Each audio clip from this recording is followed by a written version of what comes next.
released, but in its current state, if they just packed it and released it, I'd be happy. I mean, when did it start going live? I mean, it started doing. I think Yeah, it was in the early 2010s, and it still ain't out. So I'd have no hope on that one. Hey guys, morning. Welcome to class. Hope you guys are all nursing your candy hangovers. Your sugar rushes didn't take you down last night. Hope you enjoyed and were safe. It's Halloween. Um, we talked about this one yesterday with having a toothache. Do you want relief, recovery, reform? That's tied. It's kind of an analogy for FDR and the New Deal. How many terms did FDR run and be elected for? I'm in chat.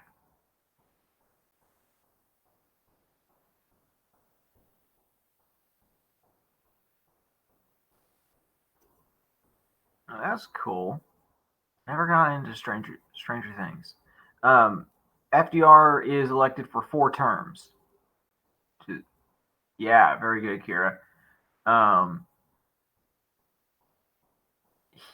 What condition did he have that made it very difficult for him to walk? That's why they always photograph him from the waist up. Yeah, he was left that way because of polio.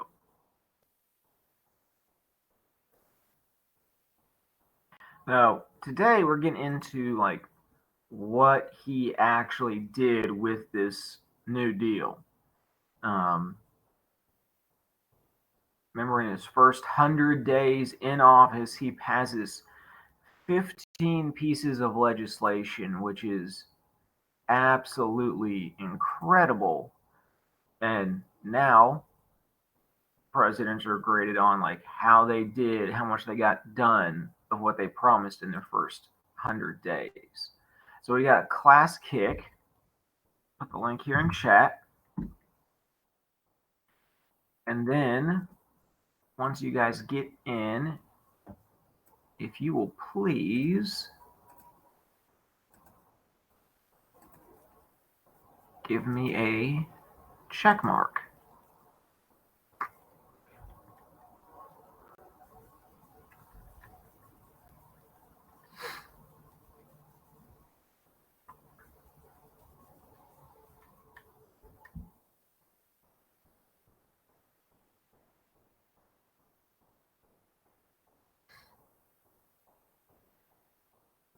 All right, let's get a few more of y'all in there.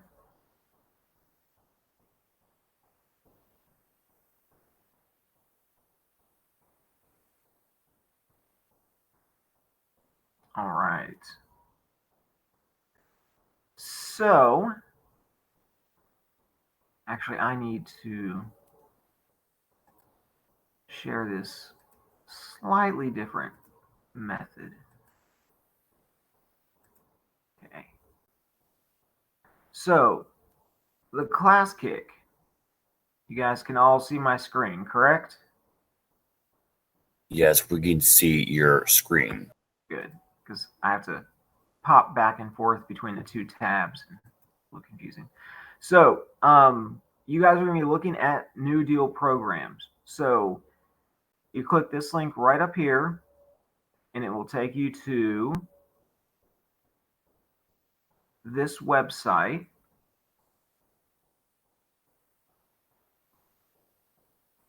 And it has lists of every piece of New Deal.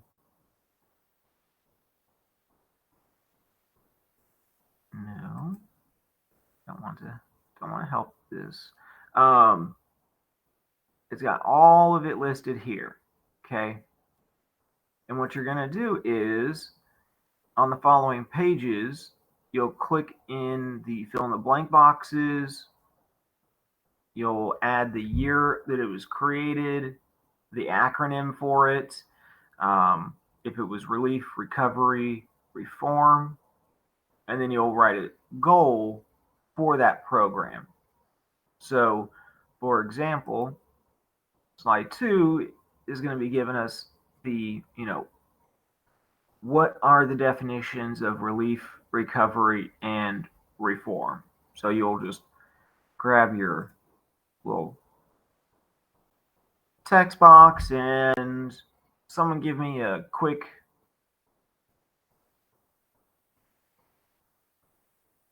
definition for relief.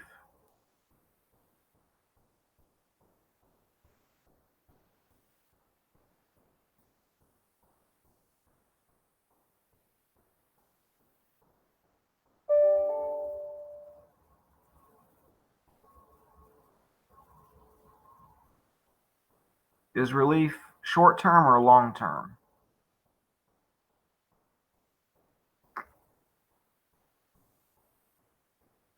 Very good. So relief is probably, let's say it's a short term.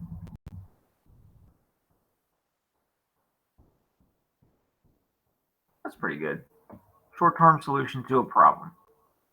Okay. So you'll write down your definition for recoveries and reforms. Oh, also,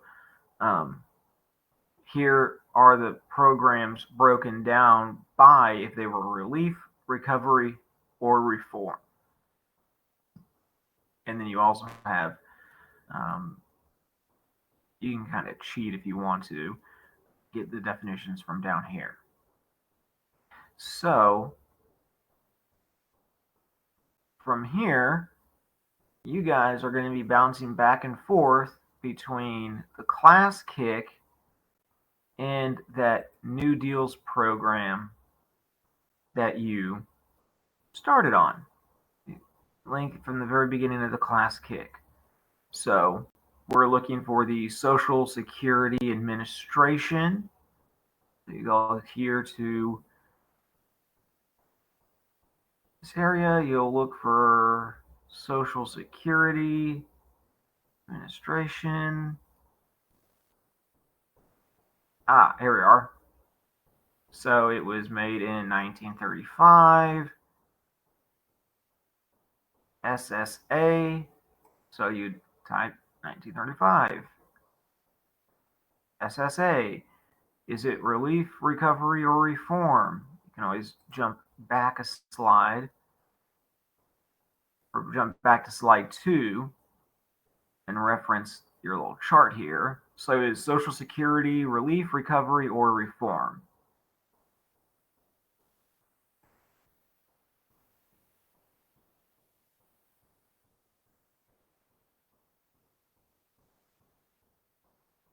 Looking at this, is it relief, recovery, or reform?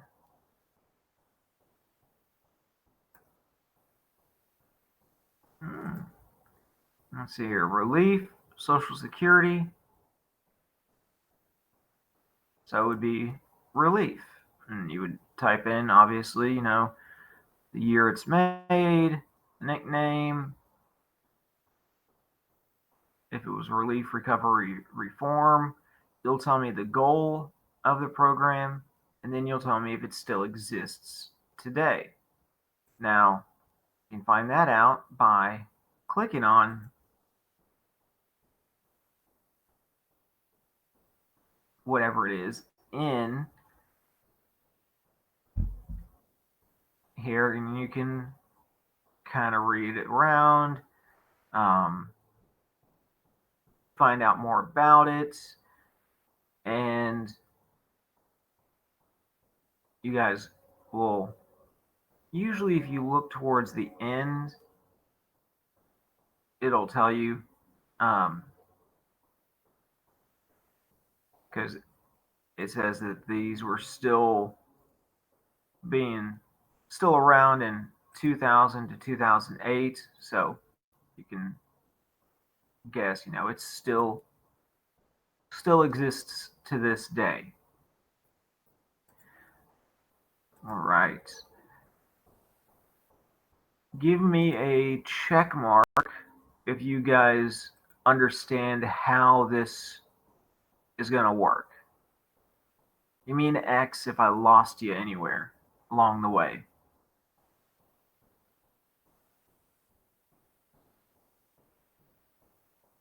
If I don't know, if you're missing something, I can't help you.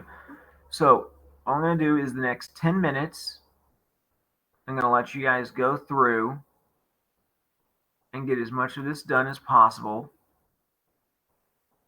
There are, 11 slides?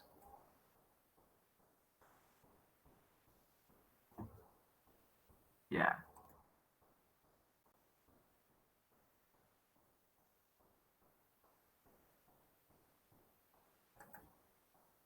You guys look up, it's the Social Security Administration.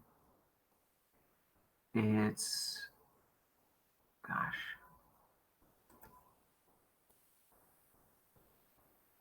the Federal Deposit Insurance Corporation, Securities and Exchange Commission, Tennessee Valley Authority, which actually has a video for you to watch on it.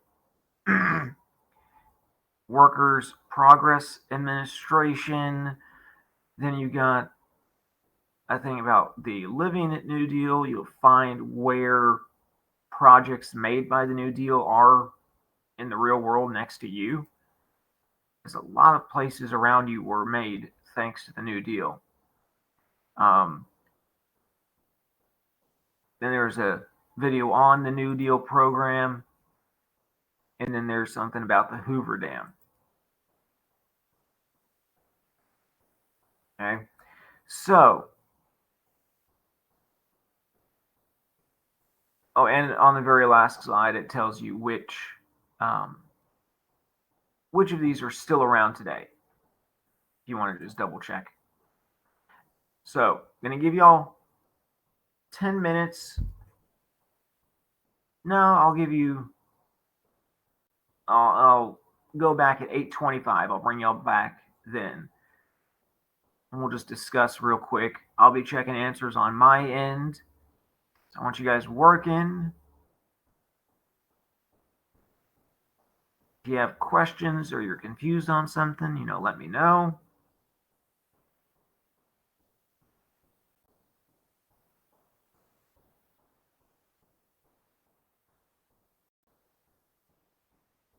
We'll pull the class kick back up.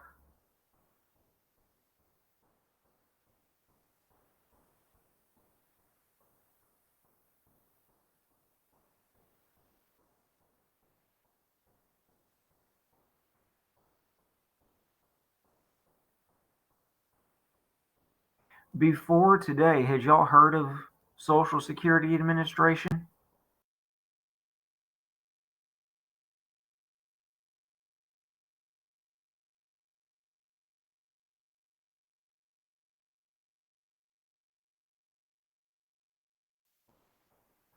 But you are familiar with Social Security, what you get when you retire or you're unemployed?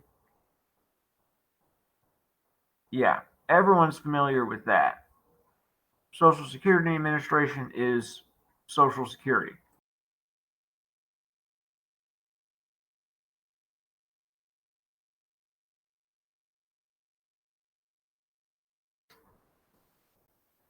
Kind of the equivalent of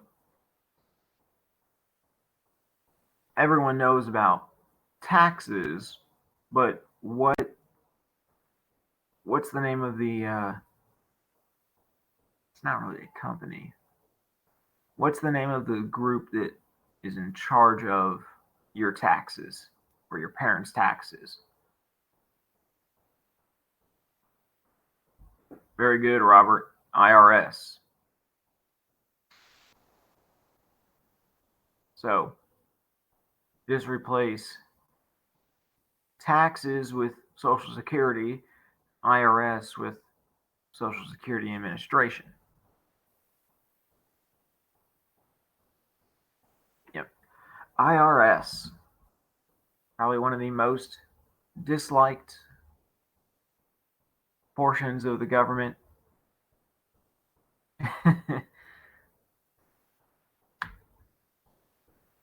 actually saw their building when I was in Washington, D.C. that this past spring break, and it's a very plain looking building. It doesn't look like it's much.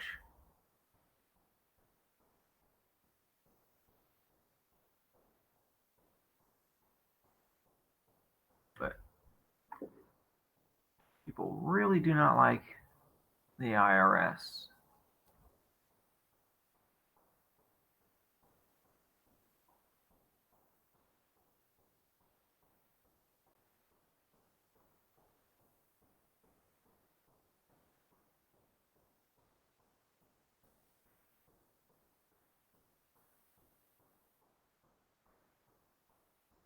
So most of you should have Social Security Administration done by now. The Glass-Steagall Banking Act, which is better known as the Federal Deposit Insurance Corporation. Anyone want to take a guess at what its acronym is, what its nickname?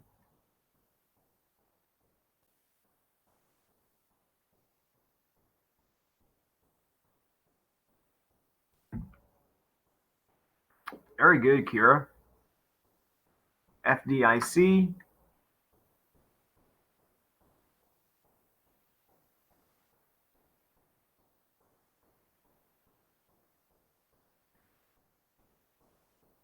Their whole thing is to prevent your deposits from disappearing.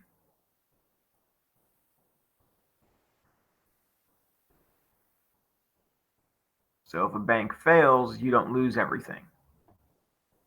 And as of today's money, the FDIC insures up to $250,000 in a single account. So if you had $300,000 and the bank failed, you'd lose 50 grand of it, but FDIC would cover majority of it up to 250,000.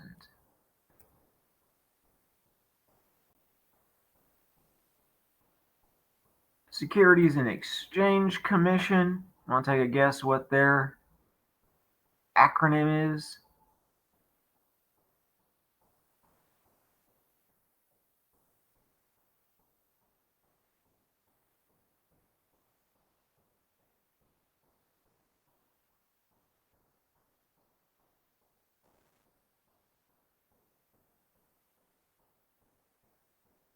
Yeah, very good, Kira. SEC.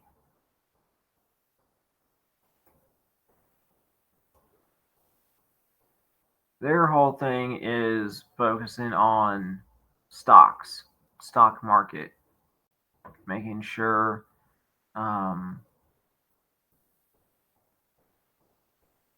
what goes on in the stock market is on the up and up, so that we don't have what happened in 1929.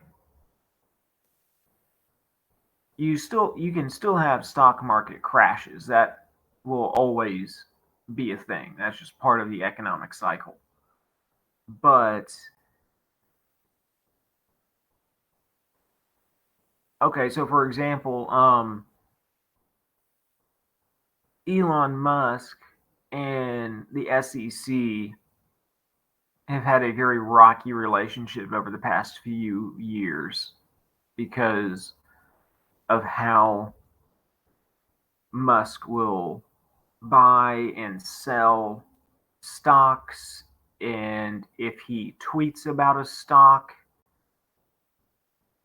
he can usually control whether it goes up in price or goes down in price, and that's stock manipulation, which is not allowed. Have y'all ever heard of insider trading?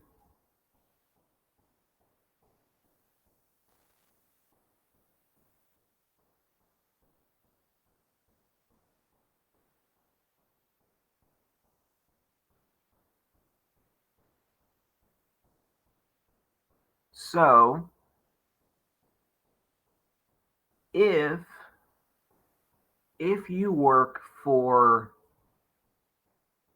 your high-level executive at Apple and you know that there is news that's going to break soon that either is going to raise the stock price or lower it, if you have information that's not available to the public and you start making stock moves in the stock market based on that info, that's insider trading. Right? Gives people an unfair advantage. So if you know like the stock is going to crash, you can sell off all of yours so you don't get hit when the stock goes down in price. Martha Stewart went to prison for a few years because of insider trading. I forget how long was she in there?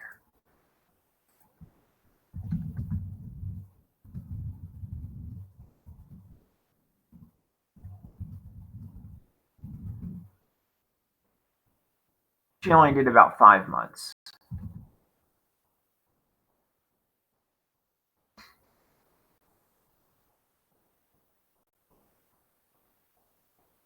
Oh, okay, so she did 5 months in a prison camp, and then she served 5 more on house arrest, by the sounds of it. Okay, here's an interesting question. It's been popping up in the news a lot lately. Should people in Congress be allowed to own stocks? Check if you think they should, X if no.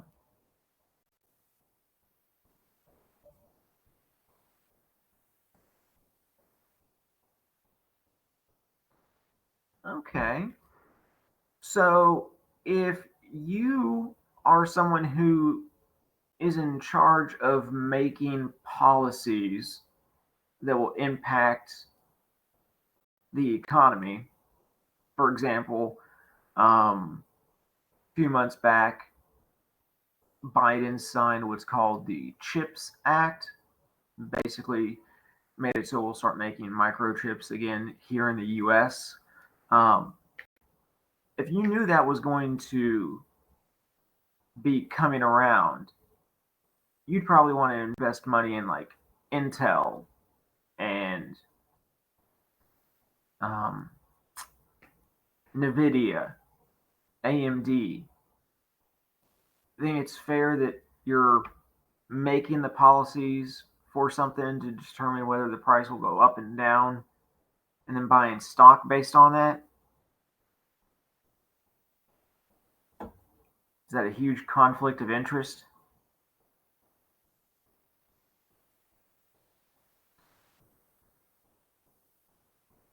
One person who's been caught up in it a lot recently has been Nancy Pelosi's husband, who was attacked and is now recovering.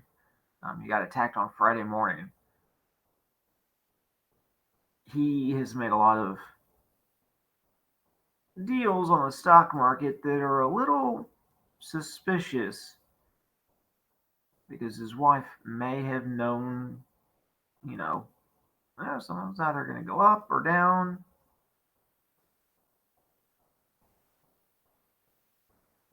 All right, let's get through the next few of these just real quick.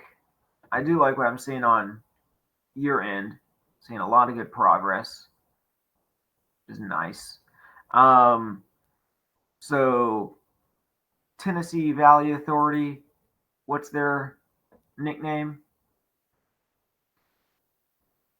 TVA.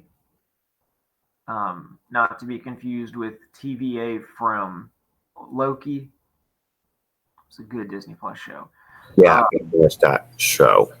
Yeah, he's a funny character. I like Loki. And it's got a good video about the TVA there. Workers Progress Administration. What would their nickname be?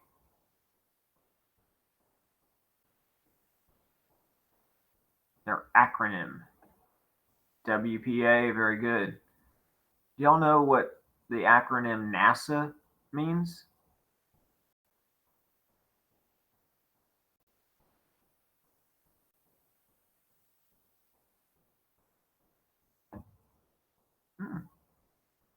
National Aeronautics and Space Administration. I only grew up a few miles from NASA, so I went to school with sons and daughters of literal rocket scientists and astronauts, so I got to know about that a lot. This Living New Deal, you guys, I think I see two, maybe three of y'all who got to this.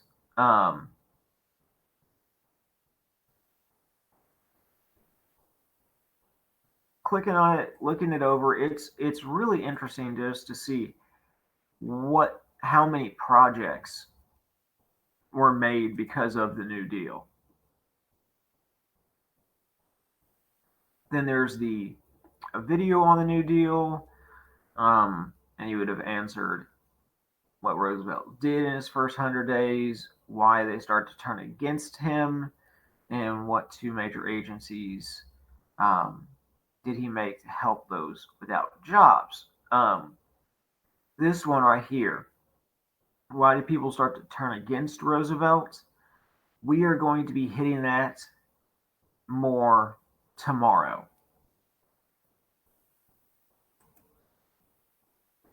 But just a preview, it's because of things he wants to do to the Supreme Court while he was in office.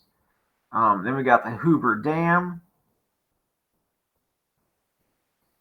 Very big project.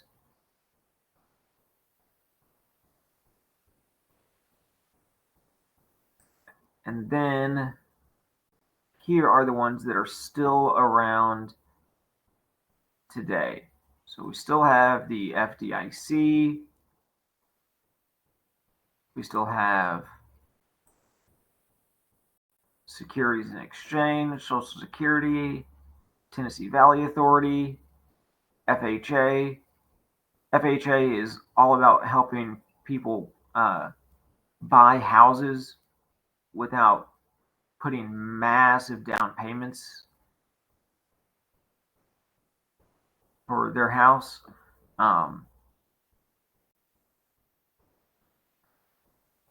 a lot of really good stuff. A lot of it's still around today, which is definitely stood the test of time.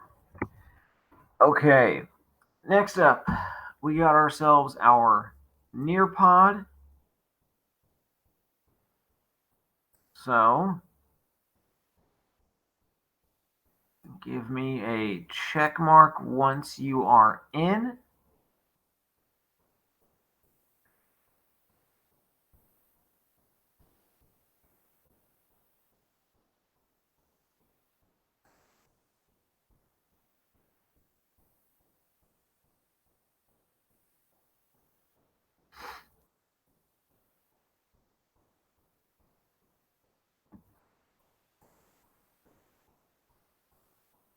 We covered the Dust Bowl last week.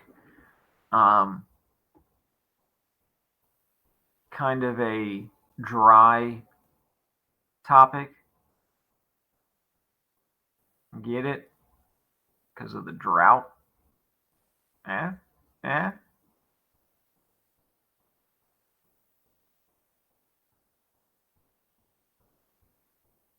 I'm sure that's probably dad joke level.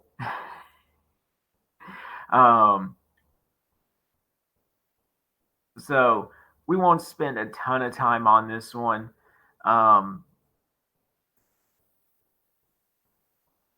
What is this?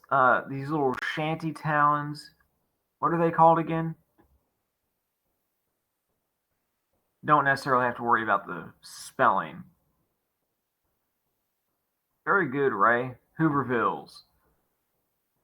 Not very good, Melody. Not very well built. Very poor construction. So you guys will go through, list some things you notice in that picture. I'm not going to spend time on that. But these Hoovervilles, if people were kicked out of their house, couldn't pay for their mortgage, still needed a place to stay, and so people would set up these little shacks, and they would be all over the place. One of the most famous ones was in Central Park in New York City. So these makeshift homes were Hoovervilles. Having an empty pocket was called a Hoover flag. And then people would use newspapers for blankets. So newspapers were Hoover blankets. Do you think they were very happy with Hoover? If they're giving him all these things nicknamed after him? Yeah, they're not good nicknames, right? If you were living in a place like this, are you going to vote for Hoover in the next election?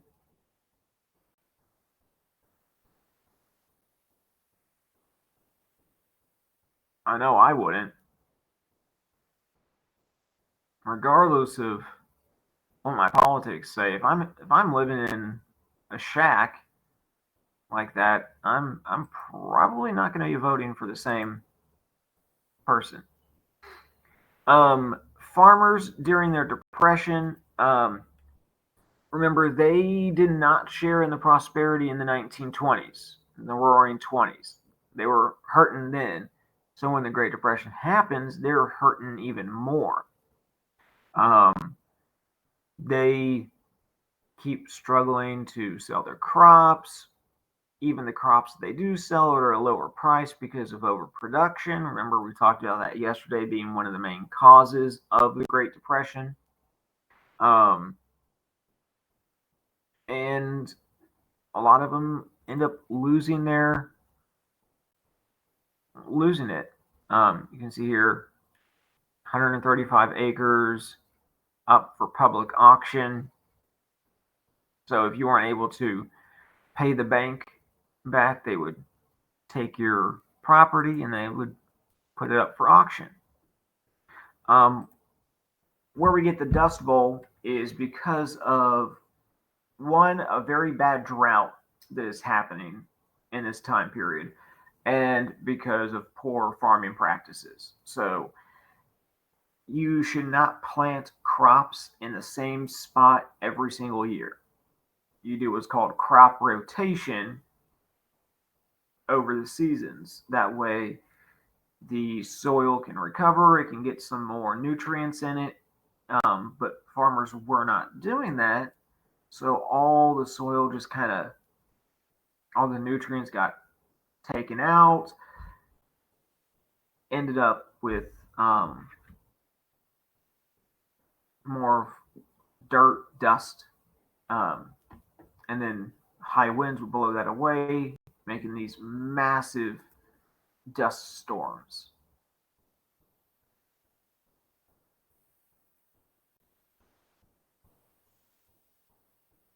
Okay. I'm going to let y'all watch this on your own. So I'm going to give you 3 minutes. Actually, you know what? I'll play it.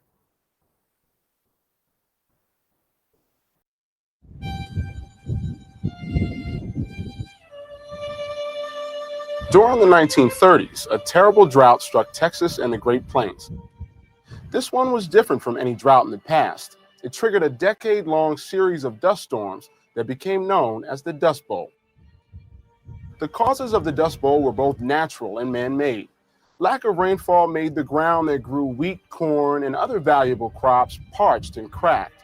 Over-farming and outdated agricultural techniques eroded the once fertile topsoil and depleted the ground of its nutrients. In Texas,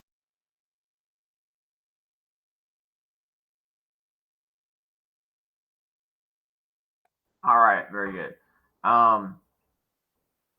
So was that true or false? Ecological factors lead to the Dust Bowl.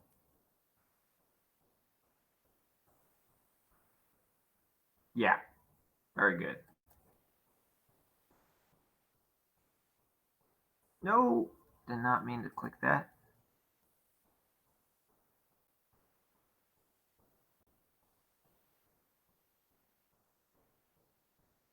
I'm going to skip that one.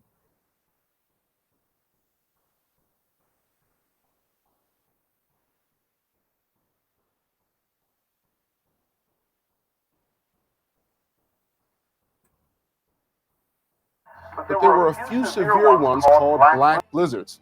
Picture a snowstorm, but instead of fluffy snow falling from the sky, imagine dark, choking dust swirling all around. The dust storms bring darkness at noon.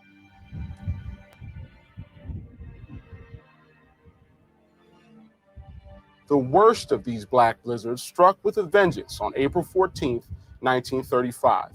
It is often called Black Sunday by survivors, and the Texas Panhandle was the hardest hit area of the state. The storm. So, what was Black Friday? ABC. Hey, very good.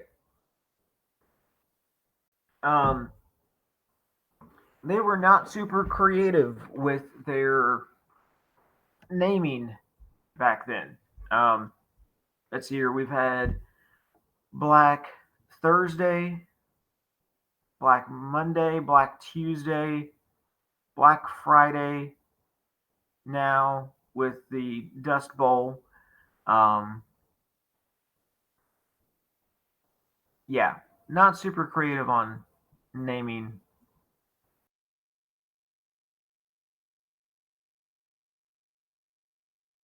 The storm carried the dust and topsoil so far that ships anchored 300 miles off the coast reported finding dust on their decks. Newspapers from across the country feverishly reported about Black Sunday, including Associated Press reporter Robert Geiger, who was credited with coining the phrase the Dust Bowl. As he wrote, three little words, achingly familiar on a Western farmer's tongue, rule life today in the Dust Bowl of the continent: if it rains. While Texas and the Great Plains faced the Dust Bowl, the rest of the country sank into the Great Depression following the stock market crash of 1929, with the livelihoods of.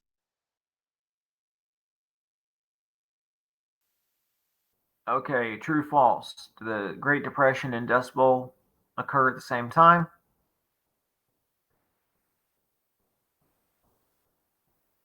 Yes. This is one of those really where it rains, it pours, because there was a drought.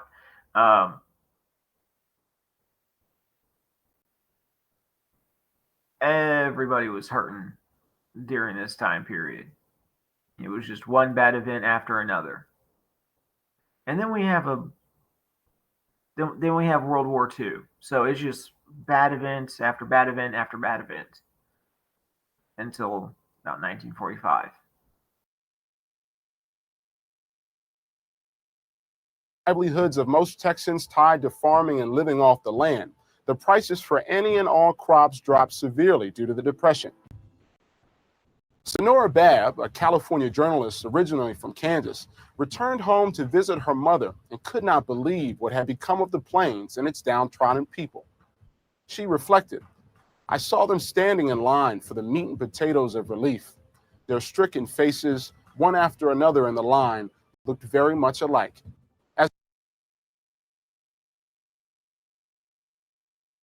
Now, this one you're going to do on your own. It's just an open-ended question. So I'm curious to see what you guys put.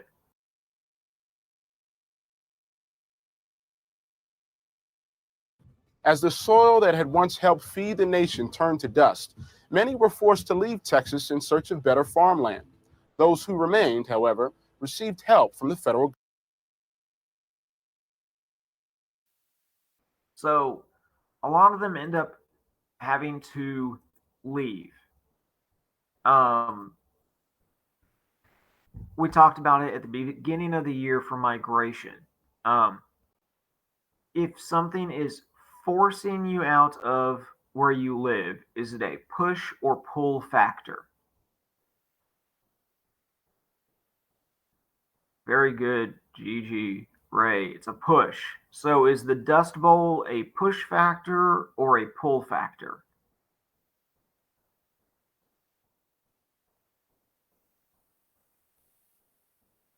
It is most definitely a push. And this is, this is some photos from the time period. It was so much dust that houses were buried.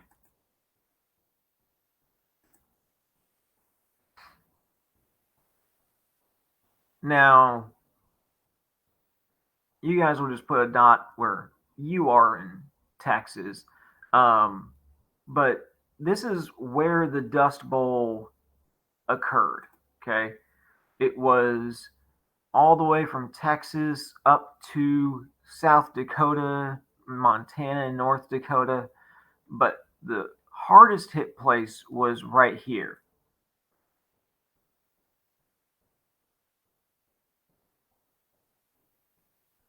So this whole area is getting beaten down. We also have the Okies. A lot of people from the Dust Bowl were from Oklahoma. The entire state is basically wrapped up in it. So they start to move out west. People who are moving out west, farmers who are escaping the Dust Bowl, become nicknamed Okies. Again, another example of mass migration. Then we get the Mexican Repatriation Act.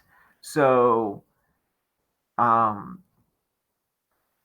or less, this is forcing about 500,000 Mexican Americans to be deported.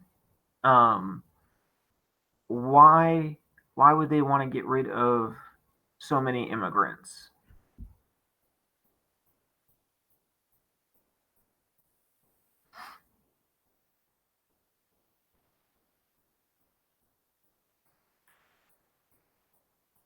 Usually immigrants are willing to do jobs that pay very little, right? Ah, very good.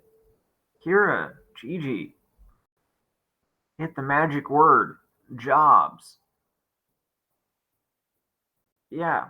So these immigrants were taking jobs. The U.S. government was like, yeah, we need to have those opened up for our citizens.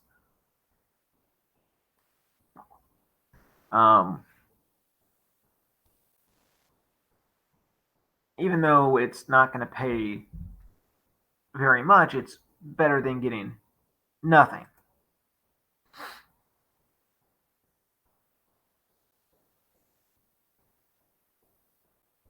So during this time, what's the government doing? Okay, this exact time when this political cartoon was written, Hoover was president. Is Hoover very hands-on?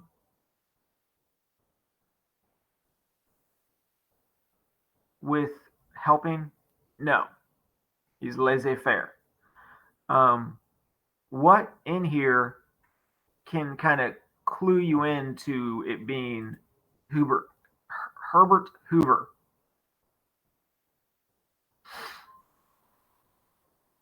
Take a close look at that political cartoon.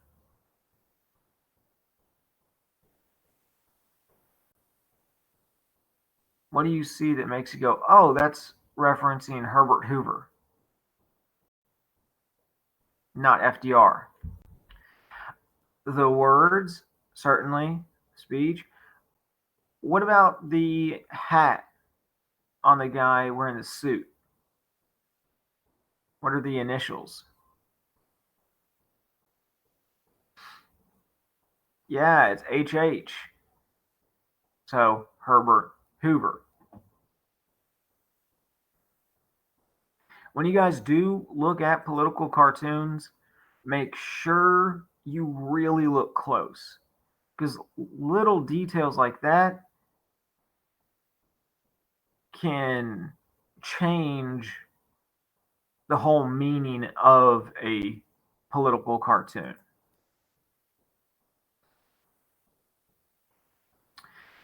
So, again, Herbert Hoover, laissez-faire, economic theory, very little government intervention in the economy. This sounds good in practice. Let me go back and look at that real quick, Kira.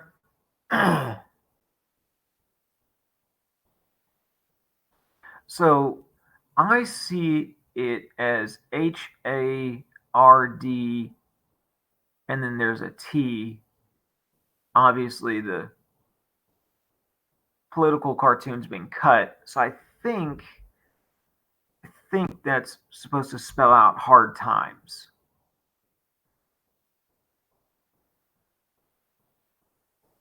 I'll have to look for the actual political cartoon. I'll look that up in just a second. Laissez-faire economics sounds good on paper, but it fails because of human greed. Everyone was a perfect person, and golden rule, laissez-faire would probably work, but you have to have some level of government intervention. Only debate is how much is too much. All right, so remember, email, office phone, reach out to me if you guys need me. Those of you who are Mrs. Rodriguez's students, she will be back tomorrow. If you do need help immediately, reach out to me. Let me know. I'll do what I can for you. This goes for both classes. Make sure you're getting your choice board 4 turned in, okay? I'm making my way through my students' grades right now. I've only had about half turned in, so those of you who haven't done it need to pick up the pace, get it done. Any questions before I let y'all go for the day?